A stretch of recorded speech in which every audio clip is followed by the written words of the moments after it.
Assalamualaikum warahmatullahi taala wabarakatuh. Perkenalkan, saya Widada Faridatus Soleha, mahasiswi Agribisnis Universitas Trunojoyo Madura angkatan 2020 dengan NIM 200321100100089. Pada kesempatan kali ini saya akan mempresentasikan tentang beberapa komoditas pertanian dengan cara meninjaunya menggunakan 5W1H, yaitu meliputi apa yang terjadi, di mana, kapan, siapa, mengapa, dan bagaimana. Baik, langsung saja pada komoditas yang pertama, yaitu komoditas padi di Kabupaten Banyuwangi. Permasalahan yang biasanya ada pada komoditas padi di Kabupaten Banyuwangi diantaranya yaitu permasalahan yang pertama, yaitu terjadinya keterbatasan modal usaha bagi para petani.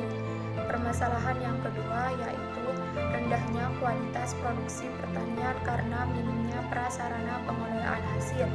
Permasalahan yang ketiga yaitu ketersediaan saluran irigasi yang tidak memadai.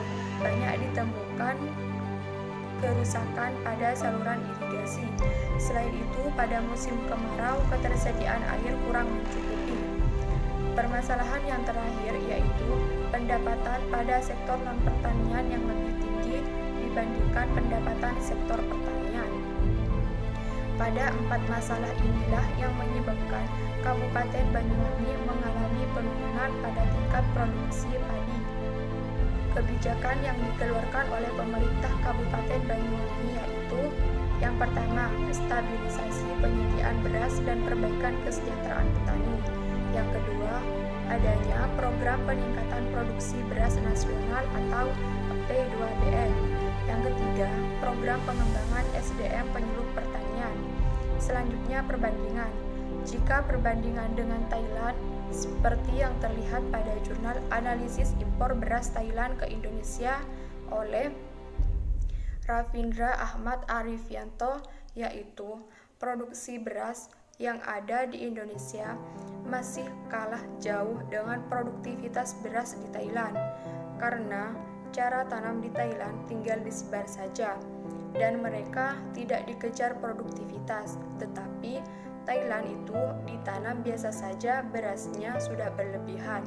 Sedangkan di Indonesia harus produksi beras lebih banyak karena penduduknya banyak, namun lahannya terbatas. Selanjutnya, komoditas yang kedua, yaitu komoditas jagung di Kabupaten Kediri. Permasalahan yang ada pada komoditas jagung di Kabupaten Kediri yaitu mahalnya harga jagung karena dibawa keluar oleh pengusaha besar, dan juga penentuan wilayah potensial. Kebijakan yang ada pada komoditas jagung di Kabupaten Kediri yaitu kebijakan yang dikeluarkan oleh pemerintah setempat, yaitu sebaiknya jika ingin menanam jagung harus pada wilayah yang sudah dianalisis. Perbandingan antara komoditas jagung di dalam negeri dengan luar negeri, yaitu komoditas jagung di Indonesia sudah memiliki pasar ekspor yang akan memberi nilai tambah sehingga dapat meningkatkan pendapatan petani. Sedangkan di luar negeri, komoditas jagung belum memiliki inovasi produk pertanian yang sangat market oriented.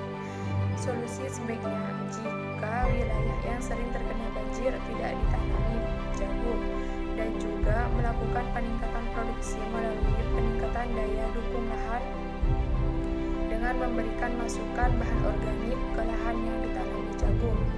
Referensi dari kerjasama Indonesia Singapura dalam ekspor impor komoditas pertanian tahun 2013-2018. Selanjutnya, komoditas yang ketiga yaitu komoditas garam di Kabupaten Sampang.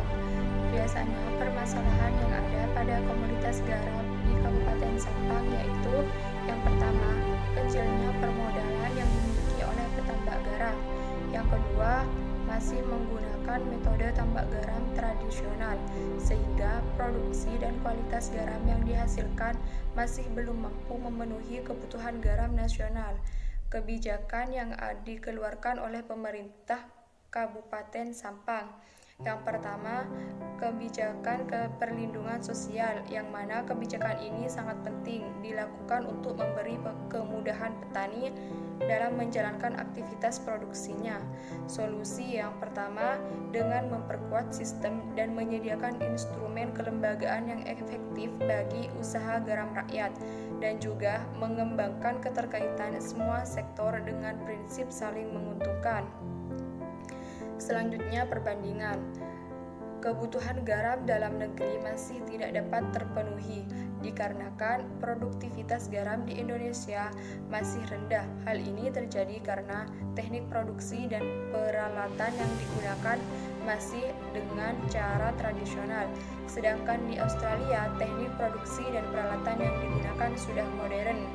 Referensi didapat dari Jurnal Analisis Pasar Komoditi Garam di Indonesia oleh A.M. Daulay. Sekian presentasi dari saya, kurang lebih